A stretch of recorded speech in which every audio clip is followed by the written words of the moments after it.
വെറും 6 മാസം കൊണ്ട് ഡിഗ്രി സർട്ടിഫിക്കറ്റ് എന്നൊക്കെ കേട്ട് ഒരു അംഗീകാരവും ലഭിക്കാത്ത സർട്ടിഫിക്കറ്റ് ഒക്കെ വാങ്ങുന്നതിന് മുൻപ് നിങ്ങൾ ഇതൊന്ന് ശ്രദ്ധിക്കുക. കാരണം നിങ്ങൾ വാങ്ങിക്കുന്ന സർട്ടിഫിക്കറ്റ് വെറും ഒരു കടലാസ് കഷ്ണം മാത്രമായി പോകരുത്. PSC UGC അംഗീകാരത്തോടു കൂടി ഒരു കേന്ദ്ര ഗവൺമെന്റ് ഡിഗ്രിയാണ് നമ്മൾ നേടിയെടുക്കേണ്ടത്. ഏറ്റവും ലളിതമായ പഠന രീതിയിലൂടെ പ്രായപരിധിയില്ലാതെ കേരളത്തിൽ എവിടെയിരുന്നും പരീക്ഷ എഴുതി BA, BCom, DBA, BSW എന്ന കോഴ്സുകളുടെ ഡിഗ്രി സർട്ടിഫിക്കറ്റ് കരസ്ഥമാക്കാം ബാസ് സ്റ്റഡി സെന്ററിലൂടെ. Join now. Hi everyone, Baas distance ഡിഗ്രിയുടെ മറ്റൊരു വീഡിയോയിലോട്ട് സ്വാഗതം. അപ്പോൾ ഇന്നത്തെ വീഡിയോയിൽ നമ്മൾ ഡിസ്കസ് ചെയ്യാൻ പോകുന്നത് ശ്രീനാരായണ ഗുരു ഓപ്പൺ യൂണിവേഴ്സിറ്റിയിലെ അസൈൻമെന്റ് സബ്മിഷൻ ടൈം ആയി തുടങ്ങിയിട്ടുണ്ട്. അപ്പോൾ ഈ അസൈൻമെന്റിന്റെ പ്രാധാന്യം എന്താണെന്നുള്ളതാണ് ഇന്നത്തെ വീഡിയോയിലൂടെ നമ്മൾ ഡിസ്കസ് ചെയ്യുന്നത്. അപ്പോൾ ഡീറ്റെയിൽ വീഡിയോയിലോട്ട് പോവാം.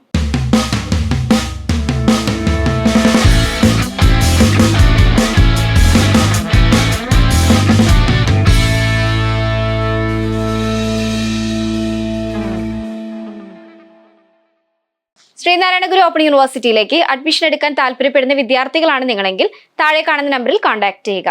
അപ്പം നമ്മൾ പറഞ്ഞതുപോലെ തന്നെ ശ്രീനാരായണ ഗുരു ഓപ്പൺ യൂണിവേഴ്സിറ്റിയുടെ അസൈൻമെന്റ് സബ്മിഷൻ ഡേറ്റ് ഒക്കെ അടുത്താവാറായിട്ടുണ്ട്. അപ്പോൾ ഈ ഒരു അസൈൻമെന്റിന്റെ പ്രാധാന്യം നമുക്ക് പലർക്കും അറിയുന്നുണ്ടായിരിക്കില്ല. പക്ഷെ നമുക്ക് എന്താണെന്ന് വെച്ചിട്ടുണ്ടെങ്കിൽ ഈ ഒരു മെയിൻ എക്സാം പോലെ തന്നെ ഇമ്പോർട്ടൻ്റ് ആണ് നമുക്ക് ഈ ഒരു അസൈൻമെന്റ് എന്ന് പറയുന്നത്.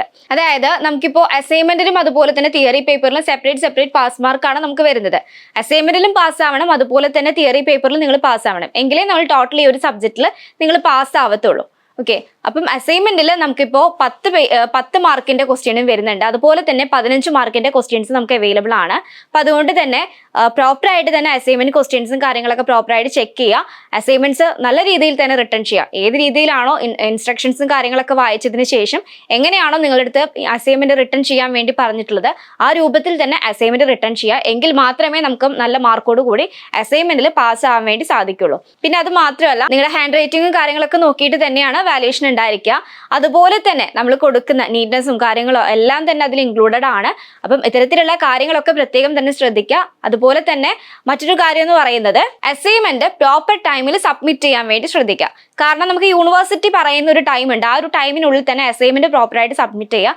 ഫൈൻ ഒന്നും ഇല്ലാത്ത രീതിയിലുള്ള അസൈൻമെന്റ് സബ്മിഷൻ ഒരുപാട് ടൈം നമുക്ക് കിട്ടുന്നുണ്ട്.